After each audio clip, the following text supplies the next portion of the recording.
Olá, boa noite. Começa agora o Jornal da Justiça desta quinta-feira, 4 de agosto. O plenário do Supremo Tribunal Federal retoma julgamento sobre possibilidade das alterações na Lei de Improbidade Administrativa serem aplicadas retroativamente na modalidade culposa. Esse é um dos destaques da edição de hoje, que você vai ver também. Ministro Luiz Roberto Barroso, do Supremo, mantém condenação de policiais militares por massacre do Carandiru.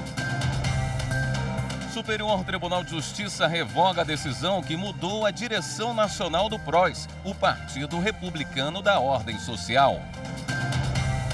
E ainda, Judiciário de Mato Grosso inaugura espaço para garantir atendimento humanizado às vítimas de crimes e atos infracionais.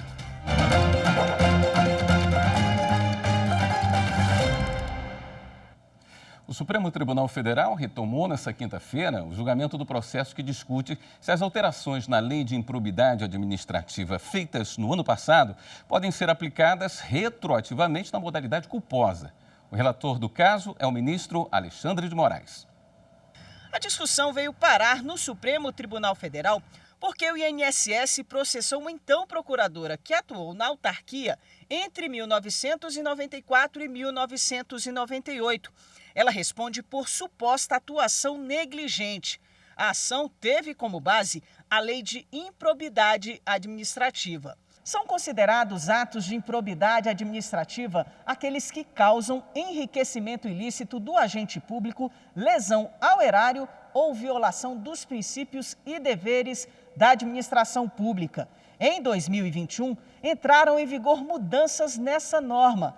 As principais foram a exigência de dolo, ou seja, intenção para que os agentes públicos sejam responsabilizados e danos causados por imprudência, imperícia ou negligência não podem mais ser configurados como improbidade e os prazos de prescrição também ficaram mais curtos. O Supremo Tribunal Federal vai definir se essas alterações podem ser aplicadas retroativamente ao prazo de prescrição para as ações de ressarcimento e aos atos de improbidade administrativa na modalidade culposa.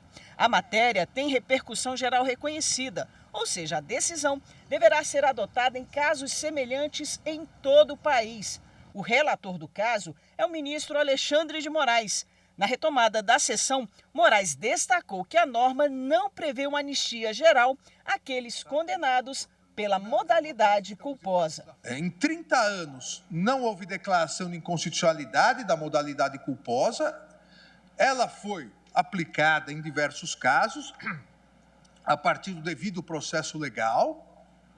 Aqueles condenados pela modalidade culposa, as sanções previstas na lei, não receberam uma anistia geral por parte da Lei 14.230.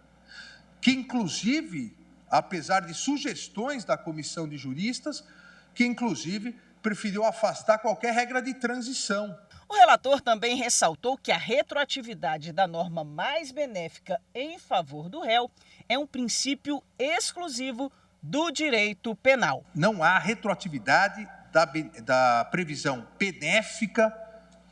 Qual previsão benéfica? A revogação do ato de improbidade administrativa culposo por ausência de expressa previsão legal e, repito, sob pena de desrespeito à constitucionalização das regras rígidas de regência da administração pública e responsabilização dos agentes públicos corruptos seria um flagrante desrespeito e enfraquecimento do direito administrativo sancionador.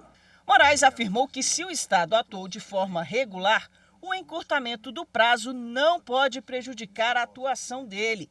A inércia nunca poderá ser caracterizada por uma lei futura que, diminuindo os prazos prescricionais, passa a exigir o impossível.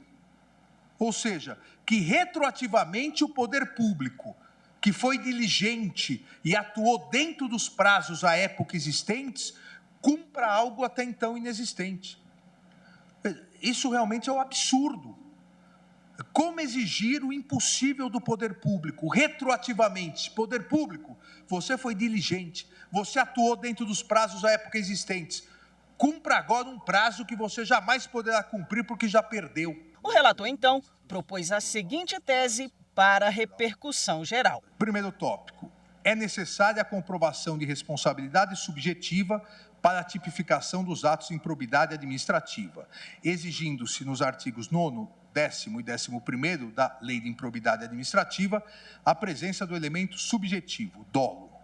2. A norma benéfica da Lei 14.230 de 2021, revogação da modalidade culposa do ato de improbidade administrativa, é irretroativa, em virtude do artigo 5º, inciso 36, da Constituição Federal, não tendo incidência em relação à eficácia da coisa julgada, nem tampouco durante o processo de execução das penas e seus incidentes. 3. Aplicam-se os princípios da não ultratividade e tempus regi actum aos atos de improbidade administrativa culposos praticados na vigência do texto anterior da lei, porém sem condenação transitada em julgado, em virtude de sua revogação expressa pela Lei 14.230, devendo o juízo competente analisar eventual má-fé ou dolo eventual por parte do agente. 4. O novo regime prescricional previsto na Lei 14.230 de 2021 é irretroativo em respeito ao ato jurídico perfeito em observância aos princípios da segurança jurídica, do acesso à justiça e da proteção da confiança, garantindo-se a plena eficácia dos atos praticados validamente antes da alteração legislativa. Pouco. Já vamos falar com a repórter Marta Ferreira. Tem mais informações sobre o julgamento dessa quinta-feira. Oi, Marta, boa noite. Boa noite, William. Boa noite a todos. Na segunda parte da sessão, o ministro André Mendonça apresentou o voto dele em relação aos atos de improbidade administrativa na modalidade culposa. Ele defendeu a incidência do princípio da retroatividade, cabendo ação rescisória nos casos de processos culposos já transitados em julgado. Já em relação à prescrição, ele defende a sua aplicação a partir da entrada da nova lei em vigor. Depois do voto do ministro André Mendonça, a sessão foi suspensa e será retomada na próxima semana com o voto dos demais ministros. William. Obrigado pelas informações, Marta.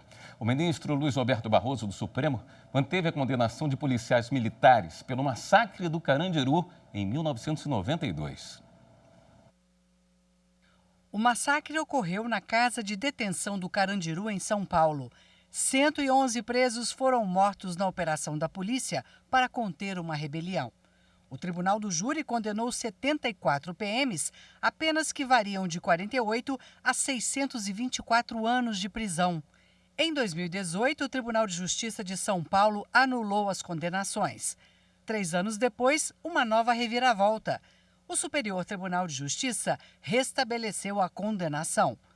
Os advogados dos policiais, então, entraram com um recurso extraordinário no STF. Mas o relator, ministro Luiz Roberto Barroso, manteve a condenação dos envolvidos. O ministro rejeitou o argumento da defesa de que houve violação aos princípios do contraditório, da ampla defesa e do devido processo legal. Luiz Roberto Barroso afirmou que o STF tem um entendimento consolidado de que não há repercussão geral nos princípios levantados pelos advogados dos policiais.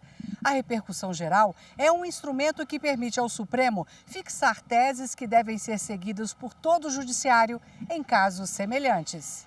O relator também disse que para mudar a decisão do STJ seria preciso analisar a legislação infraconstitucional, o que é inviável no caso de recurso extraordinário. Em outra decisão, o ministro Luiz Roberto Barroso acatou o pedido da Procuradoria-Geral da República e prorrogou a investigação sobre a conduta do presidente Jair Bolsonaro e de parlamentares no enfrentamento da pandemia de Covid-19. O ministro do STF, Luiz Roberto Barroso, acatou em parte o pedido da Procuradoria-Geral da República. O ministro aceitou a prorrogação da investigação, mas determinou o prazo de 60 dias para a conclusão do inquérito. A vice-procuradora-geral da República, Lindora Araújo, havia pedido 90 dias para a conclusão. O O inquérito foi iniciado no STF com base no relatório final da CPI da pandemia no Senado Federal. Segundo a comissão, o presidente Jair Bolsonaro e parlamentares praticaram incitação ao crime durante a pandemia porque foram omissos na conscientização da população sobre o combate à Covid. A Polícia Federal informou à Procuradoria-Geral da República que pediu ao Senado acesso aos dados, mas não teve resposta. Segundo a Procuradoria-Geral, esse acesso é relevante para a conclusão do caso. Com a prorrogação autorizada pelo ministro, a Polícia Federal deve analisar os dados. A seguir, Justiça determina penhora de parte da aposentadoria de um empresário para o pagamento de dívida trabalhista. Voltamos já. Chega de juridiquês. As pessoas têm que entenderem, saberem o que diz a justiça, o que dizem as leis, as coisas que mudam. O cidadão tem direito a esse conhecimento. E este é o grande interlocução feita pela TV Justiça. Traz a justiça perto do povo. Parabéns, parabéns pelos 20 anos que estão fazendo esse belíssimo trabalho.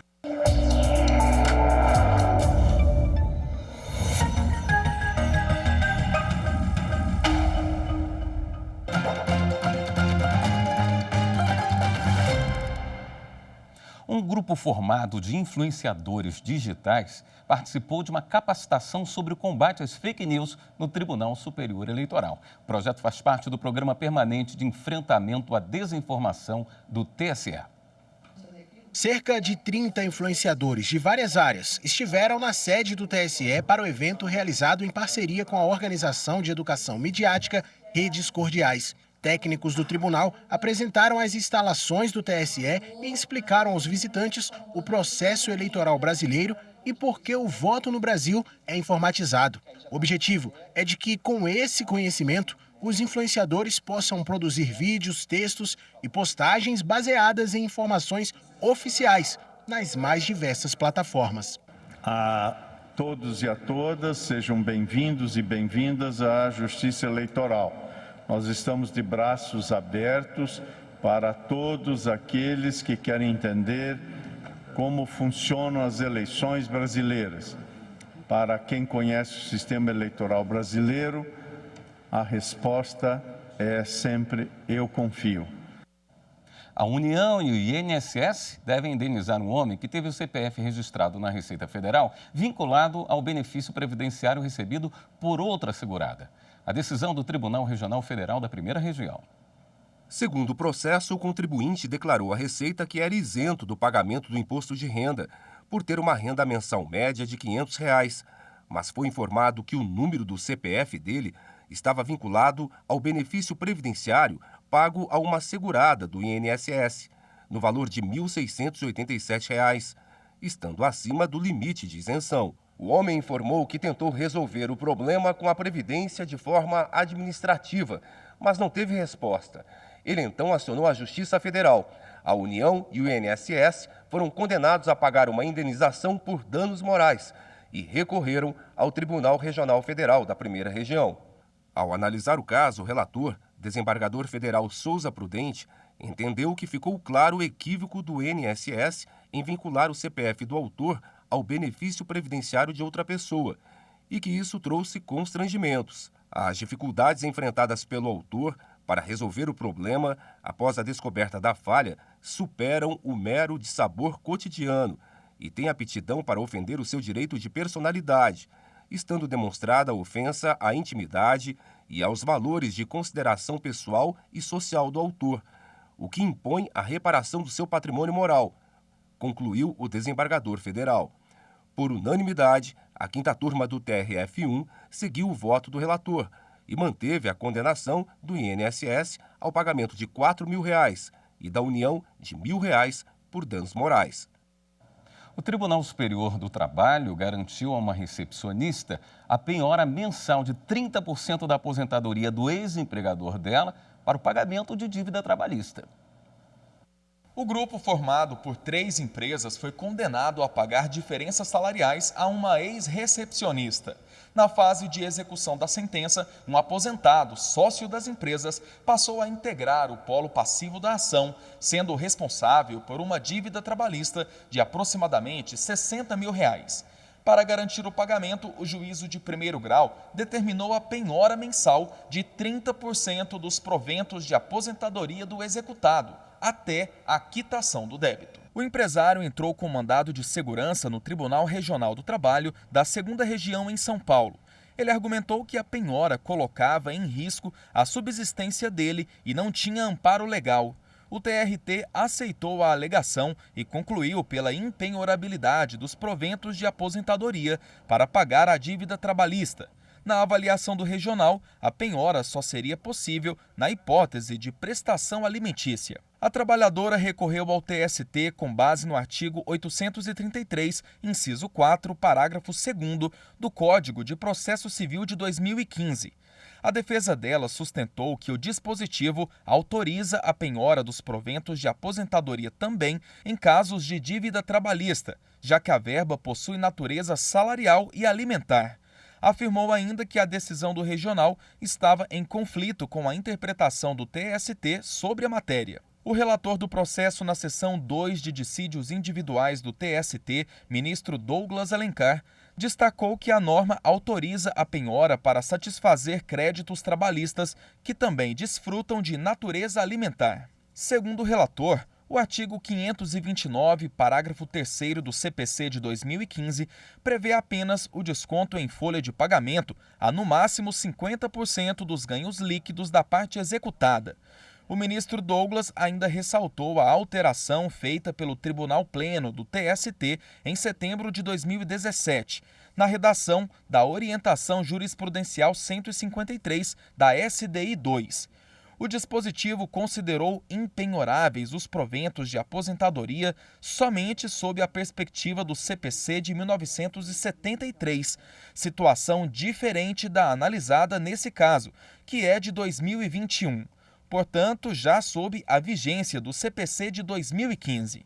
Nessas condições, a SDI 2 seguiu o voto do relator. Assim, o colegiado decidiu restabelecer a penhora mensal de 30% sobre os proventos de aposentadoria do executado para pagamento da dívida trabalhista. A decisão foi unânime. O Tribunal Regional do Trabalho em Campinas, São Paulo, manteve a condenação de uma empresa que demitiu injustamente uma faxineira. Quem conta essa história é a repórter Viviane Novaes. O conflito começou quando a funcionária entrou com uma reclamação na Justiça contra a empresa de recursos humanos, pedindo a rescisão indireta do contrato de trabalho. Nesse tipo de rescisão, a empresa que comete uma falta grave é que dispensa o empregado e paga todos os direitos de uma demissão sem justa causa.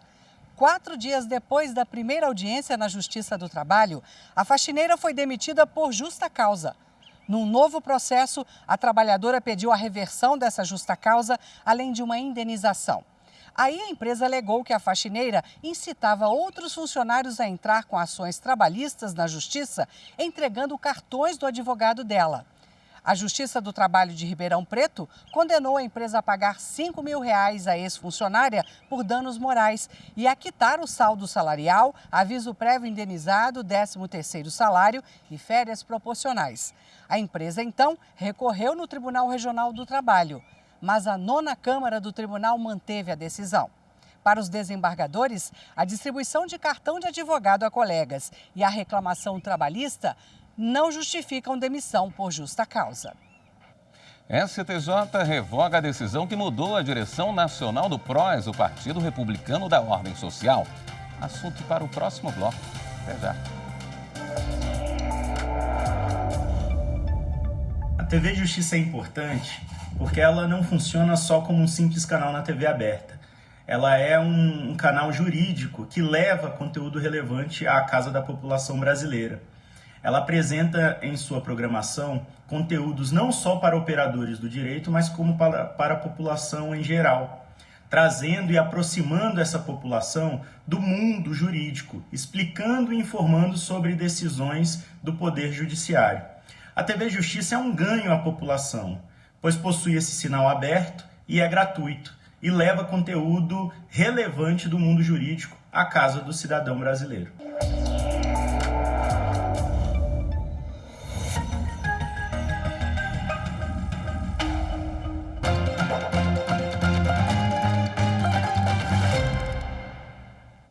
O Espaço Cultural do Superior Tribunal de Justiça promoveu o lançamento do livro Justiça, Paz e Felicidade, o Poder das Virtudes. A obra de Jackson de Domênico traz a apresentação do presidente da Corte, ministro Humberto Martins.